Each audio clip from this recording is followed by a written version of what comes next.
शाम में तवील खाना जंगी के बाद अल-असद खानदान का खात्मा हो गया। इक़्तिदार को बचाने के लिए बशारत अल-असद ने कौन कौन से हथकंडे अपनाए, इसने बशारत अल-असद को दमिश्क छोड़ने पर मजबूर किया। बशारत अल-असद आप कौन से मुल्क में हैं? सिर्फ 11 दिन में 55 साला अल-असद खानदान के इक़्तिदार का तख्ता उलट के रख दिया। अब शाम में क्या होने जा रहा है? अस्सलाम वालेकुम नाज़रीन, आज के इस व्लॉग में शाम की ताज़ा तरीन सूरत हाल आपके सामने रखते हैं। नाज़रीन, शाम में अपोजिशन जमातों और मुज़ाहमतकारों ने दमिश्क पर कंट्रोल संभाल लिया है और नाज़रीन सरकारी टीवी पर अपनी फतह का ऐलान भी कर दिया है। नाज़रीन, शाम की अवाम अब जो है वो बाहर अपनी फतह का जश्न मना रही है और दमिश्क में आज जश्न का समा है। नाज़रीन, बशारत अल-असद के जबर के खात्मे के लिए तकरीबन लाखों अफराद ने अपनी जानों का नजराना पेश किया। तकरीबन 68 लाख अफराद जो है हिजरत करने पर मजबूर हो गए थे।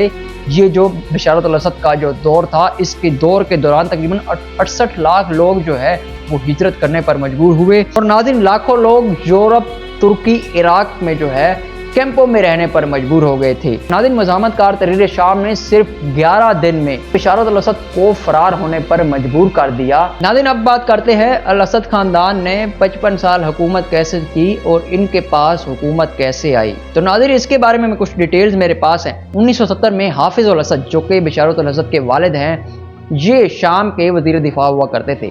नाज़रीन, हाफिज अल-असद ने फौजी बगावत कराई और शाम पर कब्जा जमा लिया।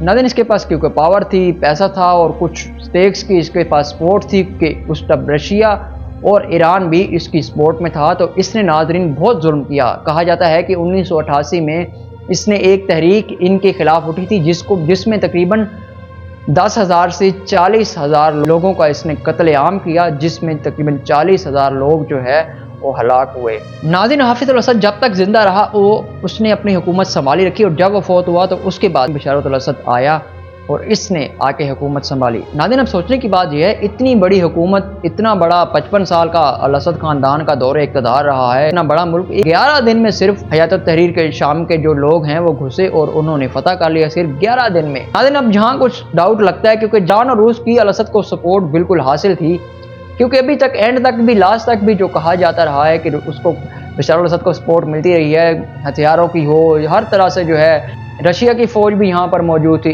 ईरान की फ़ौजी भी यहाँ पर मौजूद थे, ईरान भी लड़ रहा था और रूस भी इनके साथ मिल के जो है लड़ रहा था। लेकिन जब तहरीर शाम के लोग बढ़ना शुरू हुए तो ईरान और रूस ने आहिस्ता आहिस्ता पीछे हटना शुरू कर दिया। बज़ाहिर तो ये लग रहा था कि अल-असद के साथ है, लेकिन ऐसा कुछ नहीं था।